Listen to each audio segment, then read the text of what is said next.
Here we are, gang. Dr. Fred D. Domenico with my partner. Dr. Douglas D. Siena. Thank you very much. Our names end in vowels. We like that. We're Italian. And we're here again, Resurrecting Our Freedom podcast, because, man, this was all about coming out of the ashes, right? The world is burning down. And just going to Orange County Board of Supervisors last week, trying to pass a vaccine passport. We need to come out of the ashes big time, because the world is burning down, that's for sure, in certain ways. So we're excited to bring our guest, Carmen Estel.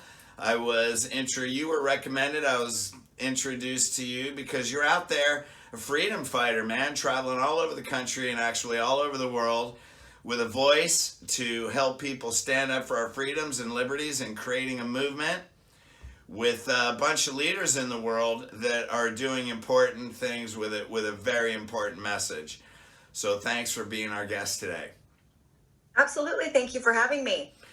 Yeah, so, I was able to look you up, and you're really doing amazing things, like we said. But I also think it's important that they know who you are, how you got into this, the person behind the mission. So if you could kind of give us a story of how you got into all this, and we'll go from there.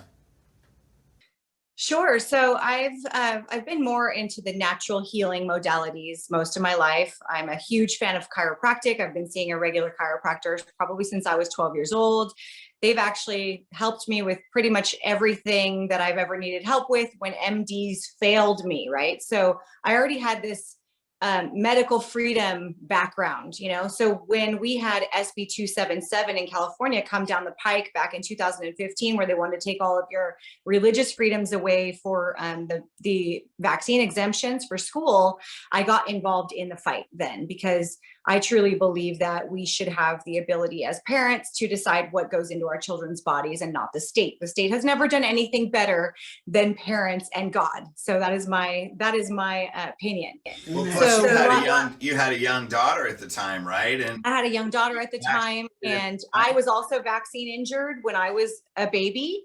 So we already have medical situations in our family that are, don't go well with vaccines.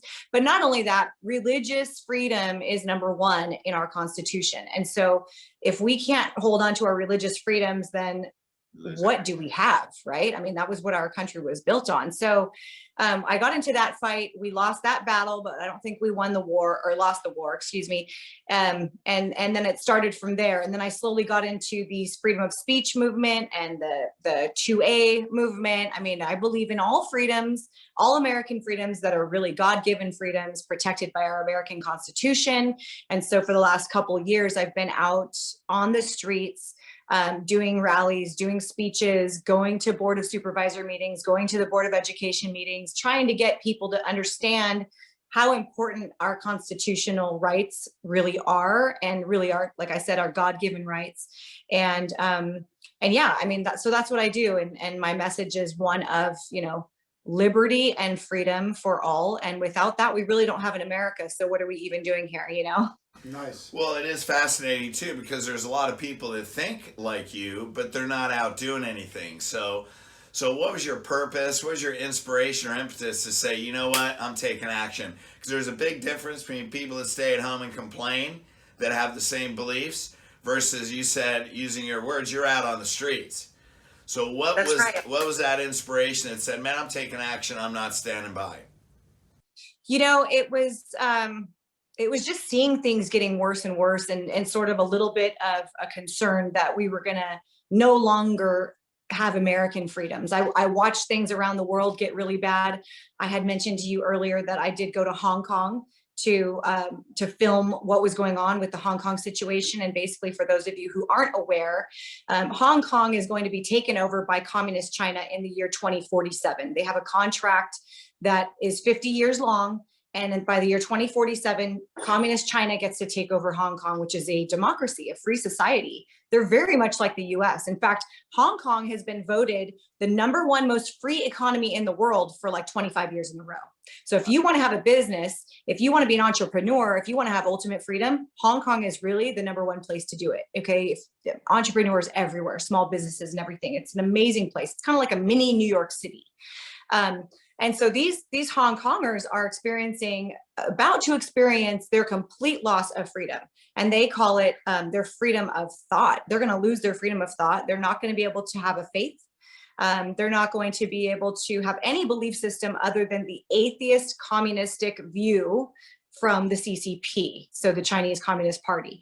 So that was about almost 2 years ago that we started recognizing that fight. And that really put us out on the street. We said, let's go to Hong Kong, and we want to film what's going on there and bring it back to the mainland and bring it back to Americans and say, this is what's going on, and this can happen anywhere. And when I was in Hong Kong filming this for 9 days, we were literally on the front lines. We had Chinese controlled Hong Kong police, but they are controlled by China. So they're really Chinese police. We had Chinese controlled police up against us, and we were on the front lines, with 100,000 Hong Kongers behind us, kind of trying to push our way forward in the streets as peaceful protesters. It was very peaceful. And I learned a lot from those Hong Kongers, but when we were there, the things that we saw were just unbelievable, getting tear gassed and pepper sprayed and all kinds of nonsense. But it was just such a spiritual experience. And that was in July of 2019. We were actually there for over American Independence Day. We were there for that whole week. And the things that we saw, we just couldn't believe it. And from that point forward, I think I was really called to show Americans what ultimate spiritual fortitude looks like. I mean, that's the only term that I can use for it. It's spiritual fortitude. It is, 7 million people against 1.4 billion people in China. So it's a little tiny, 7 million people against 1.4 billion people. And they're out there fighting every single night, fighting the good fight and being very peaceful about it and being very loving about it. And they will go to these huge rallies and protest, and they will protest for their freedom of speech and these different laws that China is trying to instill right now on Hong Kong prematurely. And they will protest and have a massive 100,000 person rally, and they will clean up every last drop of it. It is like nothing ever happened. The next morning you show up and it is pristine and perfect. They don't destroy everything. They don't, burn, loot, and murder like some people do here. They are actually there. They love their territory. They love their space, their Hong Kong space, and they want to take care of it. But they also want to say, no, we do not want to be taken over by communist China. America, please help us. Great Britain, please help us. They're doing all these things. But anyway, that experience there, I think, really catapulted me into being on the streets and trying to inspire other people here in America to do the same thing. And when I was there, I said, Americans, I did a live video on Facebook. I said, Americans, this is God waving a red flag to the rest of you, saying this can happen anywhere. Pay attention to what's going on in Hong Kong. And then that was in July of 2019. And by December of 2019, voila, we had COVID. So it happened, and I felt that God was really giving us a warning that, this kind of stuff, just little creeping in here and there, or just anything can set it off, and boom, you have communism everywhere. What was your original intent to go to Hong Kong? What was your original what was God speaking to you to tell you that this is a place I should go? Well, it was really my boyfriend at the time.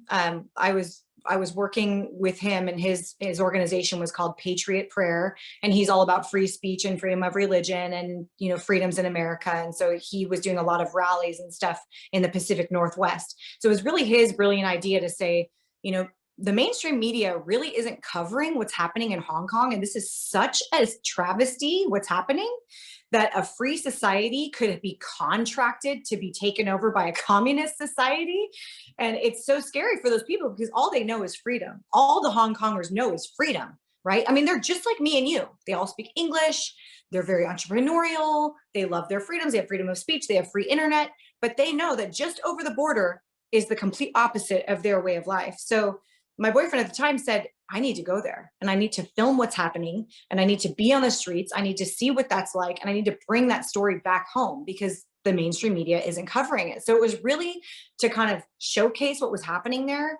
And then it ended up becoming much, much bigger than that. And it was an amazing spiritual experience. And the people that we met there were just unbelievable. And they're so young. They're so young. And they're like, you know what? We're not going to have freedom of thought anymore. And for me, I always said, aren't you worried about freedom of religion? And they're like, well, we're just worried about freedom of thought, which encompasses more of everything.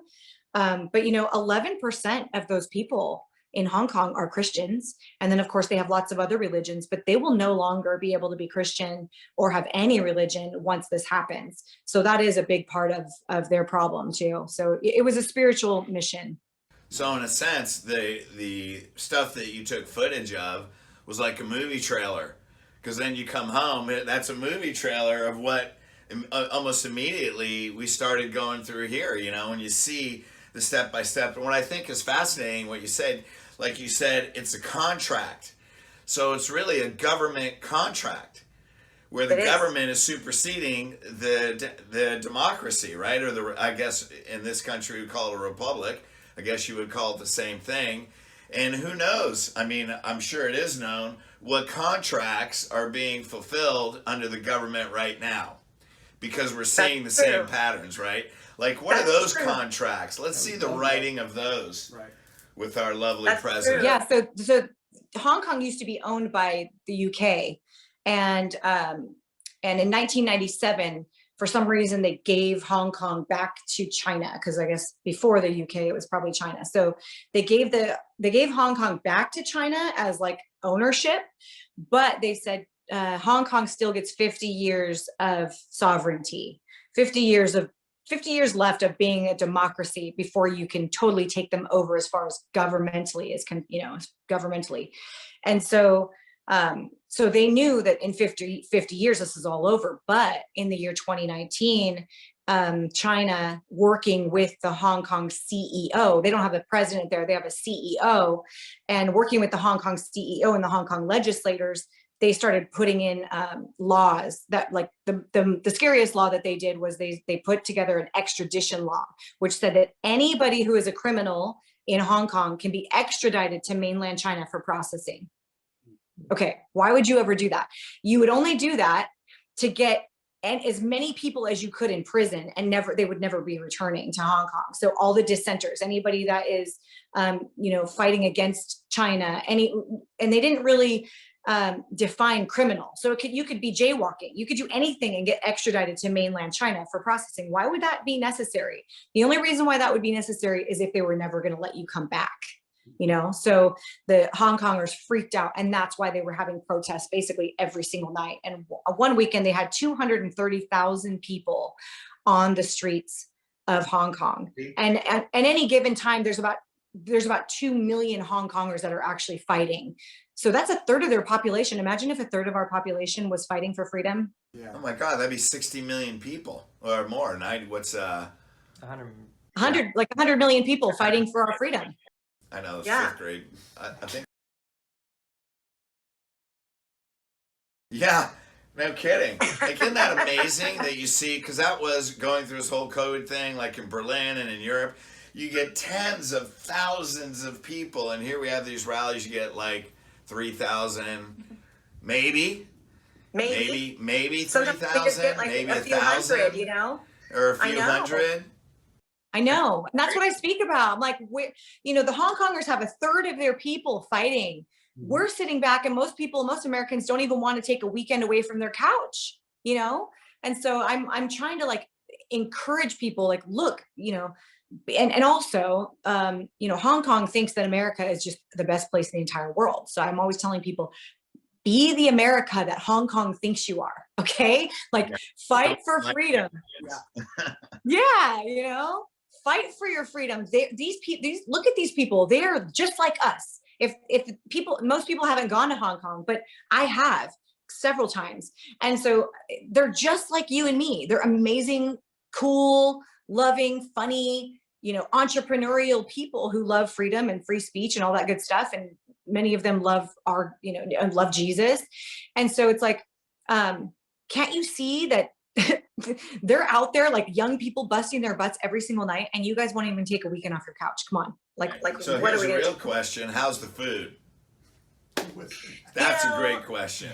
So they have very Americanized restaurants there, because there's a lot of big business there, right? So there's stock, there's a lot of financial markets there. There's a lot of big shopping, Louis Vuitton and all the expensive stuff is in Hong Kong too. So like I said, it's really like a mini New York City. So they have beautiful, amazing Americanized restaurants, but we weren't doing that. We were sweaty. We were in like, workout clothes, basically like running through the streets at all hours. So we were just basically eating ramen, like 3 meals a day. So we didn't get to eat at the nice steakhouses. I just have a point back to your conversation before the food topic. Of course, we're Italian, so food has to come into the conversation. Yeah. Eventually. But I'll tell you my take on this whole thing. I think that Americans, if we got hit like a bomb, or if we got another, God forbid, 9/11, we would all come together really quickly. The challenge that we're having as Americans is that we are losing our freedoms in an ever so slow way, like the frog going into warm water, eventually going into a boil, that we're not recognizing the loss of freedoms, like what Dr. Pan did back in the time when we lost our freedom for medical exemptions. That was just a little loss of freedom. Then you lose another little loss of freedom. And before you know it, it's a staying slippery slope that we are losing all of our freedoms. Back in that flag, my dad was in World War II, they got hit in the face when they got bombed, right? And then they all went to war. They all battled to resurrect our freedom. We don't have that one defining moment. Resurrecting Our Freedom, I know. Do you like the way I put that in? Yeah, you threw that in there. Did you do that on purpose? I did. That was awesome. You're absolutely right. And I use that analogy of the boiling frog all the time also. It's the fact that, and it's so funny, when China first declared that they had this virus, because I'm considered a crazy conspiracy theorist, right? And so when they said, oh, we're just taking away the religious exemption, but you'll still have your medical exemptions, we said, yeah, right, you're going to take away our medical exemptions, then you're going to come after the adults and you're going to mandate vaccines for adults. Somehow, some way, you're going to do it. And that's exactly what they did. 3 years later, they took away the children's medical exemptions, and now they're trying to take away all of our freedoms by forcing this COVID vaccine on us, right? So every man, woman, and child in America, which is what we've said for years, us crazy conspiracy theorists, right? And the same thing, you're exactly right. When COVID first happened, I think it was November or December of 2019, I said straight off the bat, I said, this is the thing. This is the thing that's going to bring in the mandatory vaccines. It's going to bring in the passports. It's going to bring in all of the technological things that they want to do. And it's going to bring in the population control and more tyranny and taking away the guns and everything. I said, this is it. This is the thing. And some people thought that was way far out there. But if you've been just paying attention for the last 10 years, you see that anything that they can, they never miss a good disaster. Don't let a good disaster go to waste, right? That's what they say. So they never miss an opportunity. And this was the perfect opportunity. And I said, if I was a tyrant, what would I do to be so covert, to get all the people to just listen to what I had to say and do what I wanted them to do? And the virus, an invisible virus, is exactly the thing to do it, because you can't blame anyone. You can't blame, Hitler, right? There's no one guy that you can just pinpoint it on. It's not like an evil man, or it's so covert. And it's so genius that the majority of the people, because the majority of the people are asleep, the majority of the people will never see it coming. But only those of us that, have discernment, maybe have faith over fear, and have been paying attention, we're the ones that are going to see what's really going on. The rest of the world's going to fall in line, unfortunately. But you're exactly right. Every conspiracy theory that they called us crazy for, let's go all the way back to whether or not this came from a bat or a lab. Everybody's coming out now that this is definitely from a lab, right?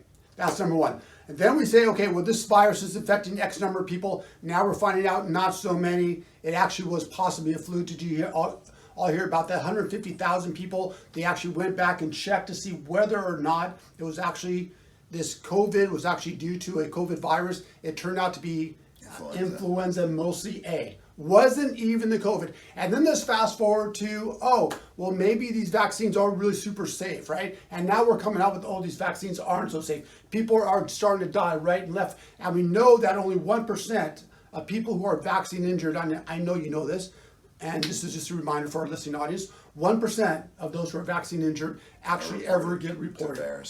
So think about the things that we hear about that they let slip. And then just yesterday, they talked about, oh, the mask actually doesn't work. They did a study with a retrospective study, 67 medical references all show that the medical and non-medical masks do not stop viral transmission. And we were called conspiratorial theorists. Yeah. We're crazy. We're crazy for that. I mean, I haven't worn a mask at all for a year, except on the planes where they forced me to. But of course, I'm drinking water or coffee the entire time. So, so my mask is barely on. But aside from 2 plane trips that I've had to take, I won't do it. I won't do it. Not only I'm going to prevent myself from getting some sort of bacterial pneumonia, but I just can't do it. Like it seems so wrong to me. And everybody that's awake knows that it's just wrong. It's spiritually wrong. This is your breath of life. You know, God gave you a voice, and your voices create. You know, we have, as you know, we have creative manifestation abilities and gifts that God gave us, and this is our breath of life, and this is our creative force. In the Bible, whether you're Christian or not, most people believe in the Bible as a historical document, at least. And in the Bible, it says, you know, God said, "Let there be light."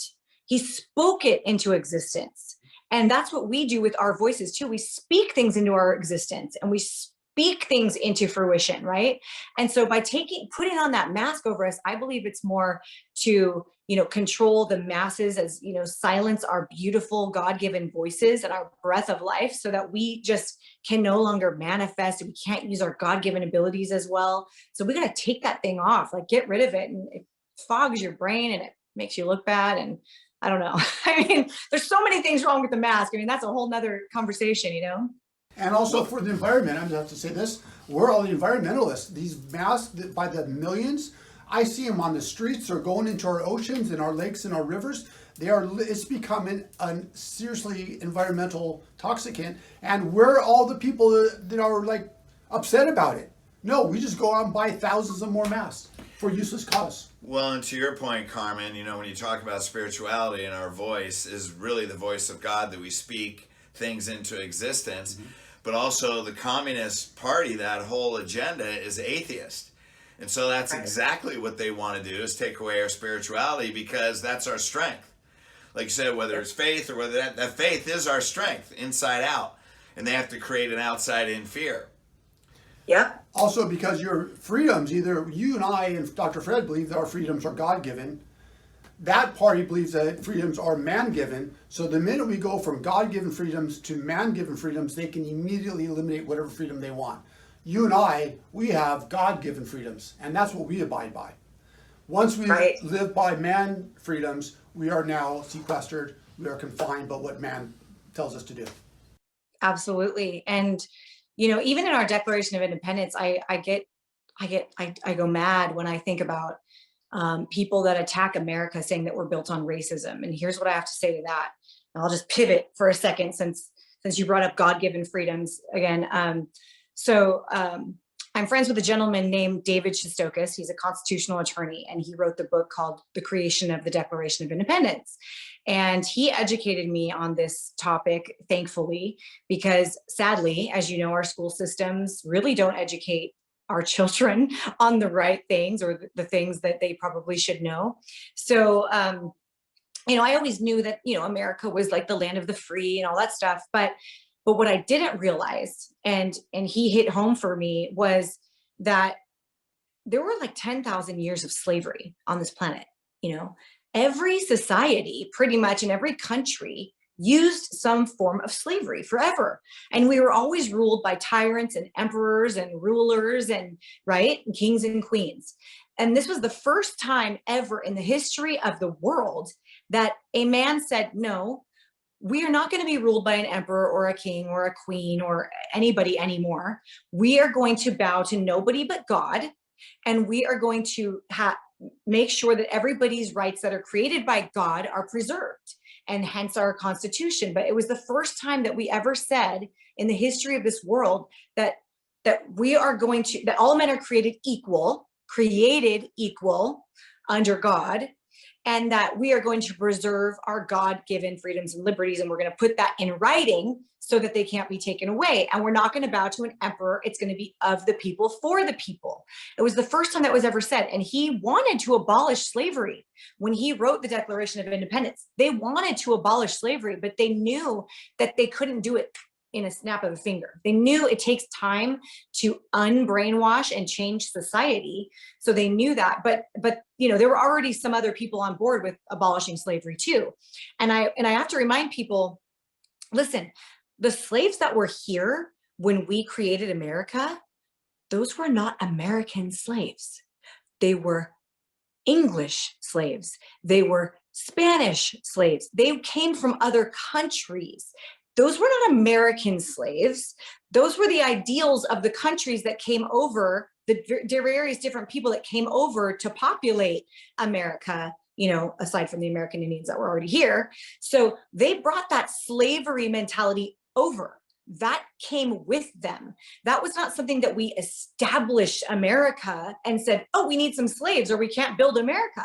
No, they were already here because they brought them over to, obviously help, but they were already doing that everywhere else, everywhere else in the world. That was just the deal. Everybody used slavery and used, slave labor. And so, I have to remind people that, these ideals were not American ideals. The American ideals were that all men were created equal under God, and that we are going to preserve those liberties for every man, woman, and child eventually. But they knew that it was going to take time for society to want to swallow that pill. It doesn't happen overnight. Change takes time, and acceptance takes time, and realizing that all men are created equal takes time. When you have 10,000 years of slavery and emperors and kings and all that, and tyrants and rulers. So it was a big deal. I mean, these people really put their neck on the line for freedom, for God-given freedoms. And many of them lost everything. They lost their estates, they lost their lives, they lost their families. And here we are again, Americans that are very complacent and we're not willing to lose a whole lot. We're not even maybe willing to lose a day off our couches, I always say. But these people, it's like they were young too. They were pretty young. Some of them were in their teens, but I think Thomas Jefferson was actually in his 30s at the time.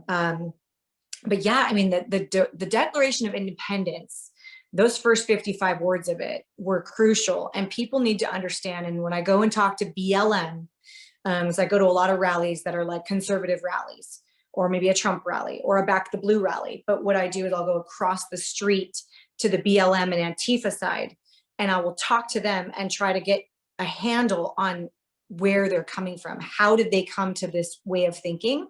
What's their upbringing? Were they hired to be here? Like, I try to figure out what they're really doing here in the first place and how they got to this place emotionally and mentally.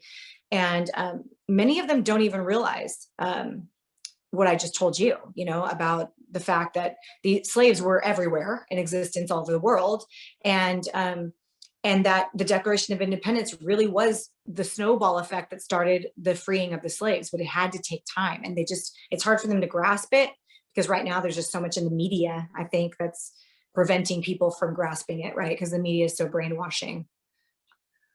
Well, we've been to certainly some rallies, obviously on the conservative side, and we've done the same thing. You go over to the BLM and movements and some of the leaders, and it's amazing the level of ignorance of what they don't know, yet how strongly their stance is. And that's only with some individuals that I talk to. So, I mean, I haven't done that consistently over a year, but probably the few times, handful, maybe 5 times that I have talked to the leaders of the groups, it's amazing the level of what they don't understand.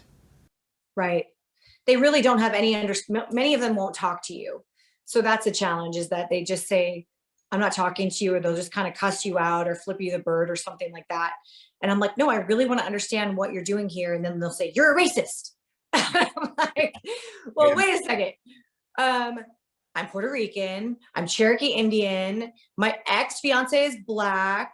My last, I'll go through all the things, right? My daughter's Indonesian. Like, my ex-husband was Indonesian. Like, which race am I racist against?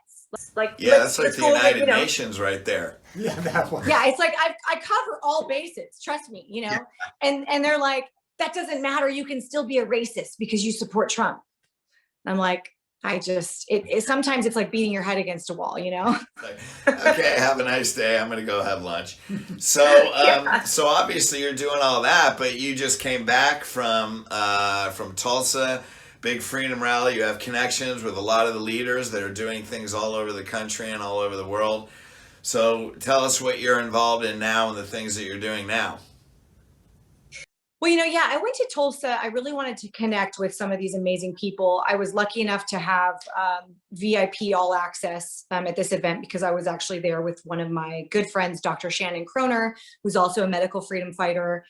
She has a great organization called For Us. It's For United Solutions, and she's trying to keep the religious exemption for vaccines intact. And she's giving people tools. If you go to forunitedsolutions.org, you can get a COVID vaccine exemption form if your employer is trying to force it. It's actually FOR. For FOR, unitedsolutions.org. If you go there, you can download a vaccine exemption form for your employer or for your college if they're trying to mandate it or if they're trying to force you to get it. So she's doing that great work. So she was actually one of the speakers at this amazing event. It was a 2-day event. I think there were probably 30 speakers overall. Lynn Wood and General Flynn and Sidney Powell and Mike Lindell. Those were like the 4 headliners. Then they had lots of bishops and pastors and amazing, passionate speakers. Dr. Cordy Williams, you might be familiar with him. He spoke at this event also. Dr. Eric Naputi, you might be familiar with him. He spoke as well, or I think he spoke. Anyway, he was there with me backstage. I can't remember if he spoke now. I might be still delirious, but anyway, I went there really to connect with people because I wasn't speaking at this event. So I wanted to connect and just get to know some of these people. And it was just awesome. I mean, I have to say, I like to look at people in the eyes. We talked about like Reiki. I'm also a Reiki master, and I'm also a Christian, and I'm into the spiritual warfare aspect of everything. But I like to look people in the eyes, and I like to be with them in person and get a feel for who they are and their energy, and if they're authentic or not authentic, And so that's really what I wanted to do. I wanted to make sure that that what I already believe about these people is true, and that, that I can trust these people and these leaders are out there, and then we can find other ways to support them too. And I can say Lynn Wood is just humble. I mean, that man is humble and just loving and tender and powerful. He had a swarm of people around him the entire time, but he had 5 bodyguards the entire time. He had a security detail because I guess he's had a lot of death threats. And at the very end, the last day of the event, he's leaving. He's walking out the door. I think it's 10 o'clock at night. He's walking out the door. He's trying to go home. And there was a man with a mental handicap, some sort of mental disability, running down the hall screaming towards Lynn Wood. And at first we thought, oh my gosh, like, what is this guy doing? Because we didn't realize what was happening. We just saw him frantically screaming, running towards Lynn Wood. And he was like, wait, hey. And then we realized, like, okay, the reason why he's acting like this is because he's a little bit mentally handicapped. And so he was very juvenile. He looked about 35 years old, but he was probably behaving like a teenager, and he was kind of clapping his hands and like begging, please, can somebody get Lynn Wood? Like, I just want a picture with him, please. And he was like almost in tears begging. And so the security went outside, got Lynn, told him that this man was waiting for him inside. Lynn came back inside, took pictures with this man, spoke to this man, asked the man for a hug. He said, I gave you a picture. Now, will you give me a hug? And gave him hugs, told him Jesus loves you, God bless you, stay strong, and then he gave him one of his shirts. Lynn gave the man one of his t-shirts that he was selling there. And it was just such a beautiful moment. This man was in tears. Everybody in the hallway that was watching this backstage was just like in tears, watching how beautiful this moment was, that this, this public figure, Lynn Wood, who is so sought after. Everybody wants a piece of him, and he would take the time out of, leaving, it's like 10, 11 o'clock at night, and he would walk back in the building so that this young man, or, this beautiful man who was so excited, could get a picture with him. That's all he wanted, was a picture. I mean, he was like jumping, he was literally jumping up and down, clapping his hands. But it was just the sweetest, most beautiful moment. And that was the moment that ended the whole weekend for us. And so we were all just like, wow, it couldn't have been more perfect. But that, I have to tell you, that was the energy of the whole weekend. Everybody was full of love, full of light, wanting to help each other, asking, how can I help you out? Can we network together? Let's do these things together. Let's, let me have you on my podcast. Let me, whatever it is, right? And let me help you. Like, I noticed a lot of traumas in people. Let me help you with the trauma. Just call me. Let me release that for you if I can.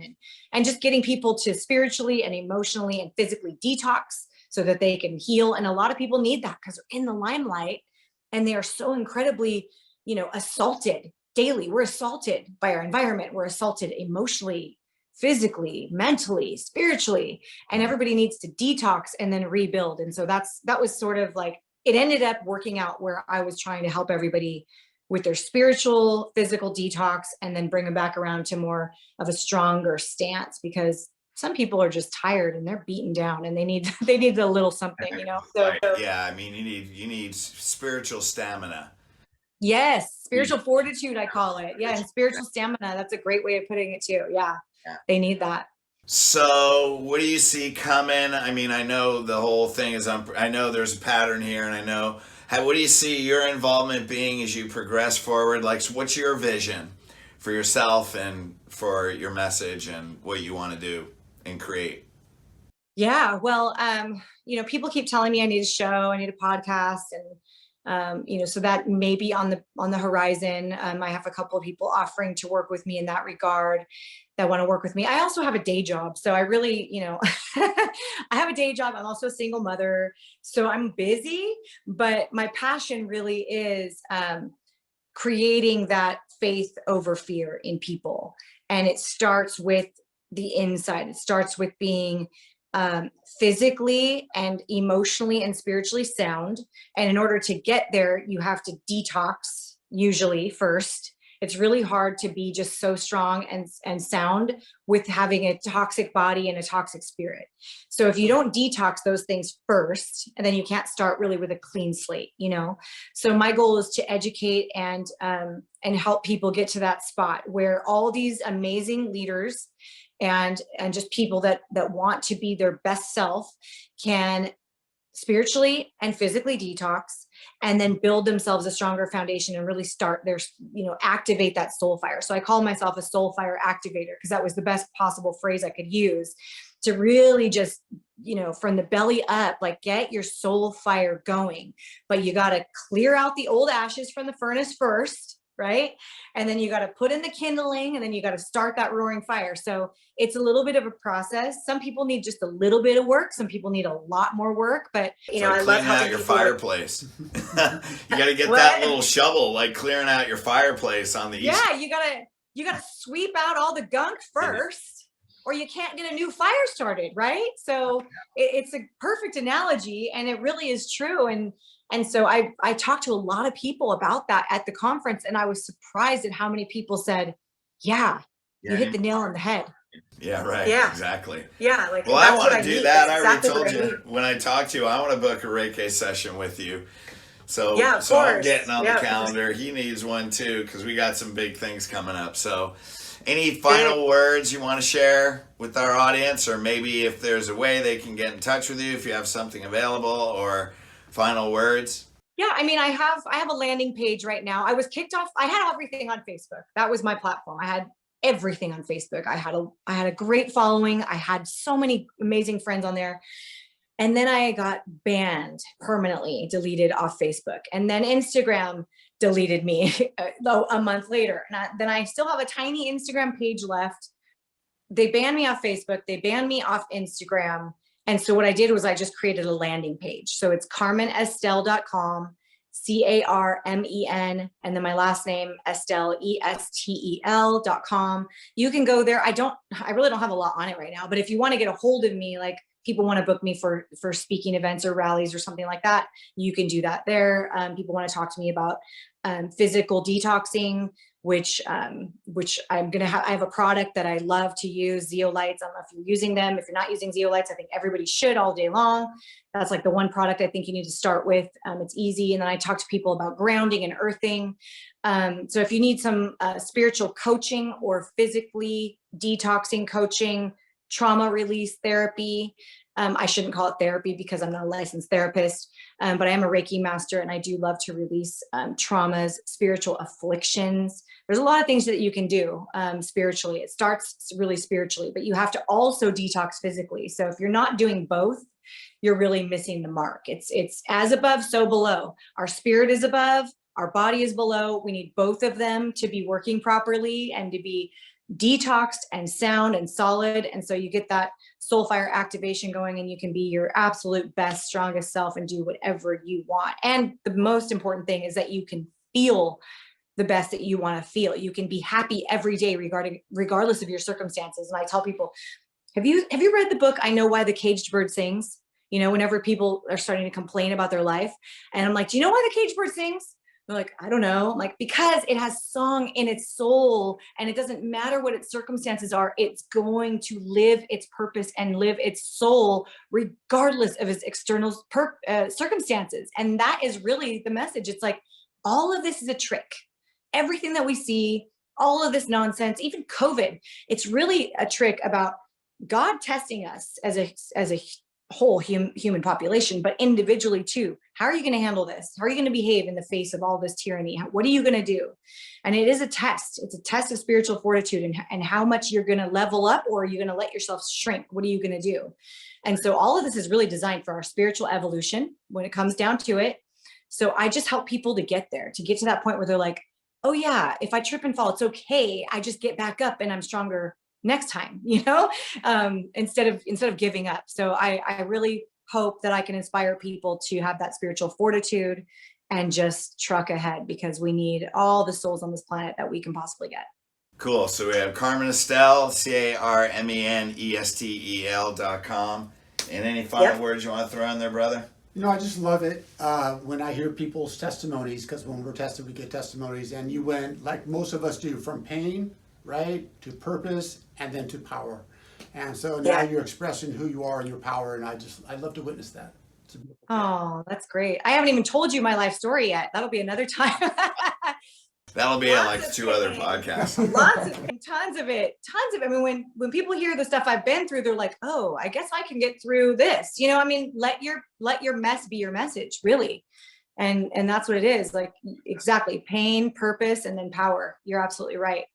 Cool. Yeah. Well, thank you so much for joining us. I appreciate it. I'll text you because I definitely want to go through at least one of your sessions. He will too. So thank you again. Thank you for all you do. Thank you for being a truly representative of your divinity, living in humanity, here to make a difference in this physical world and in people's lives. So thank you both as well. We need more like you. And I pray all the time that my daughter becomes a chiropractor. Yeah, then you're like, you're coming over tonight, and I might make you dinner, but I need to be adjusted. Right, yeah, you know. I know, I definitely could use it after the plane rides that I just took too. So we'll be in touch for sure. And thank you, gentlemen, for everything that you do. All right, thank you. Thanks, Tens. Thank you. We'll talk to you soon. Thanks, Carmen. All right. You're welcome. Bye-bye.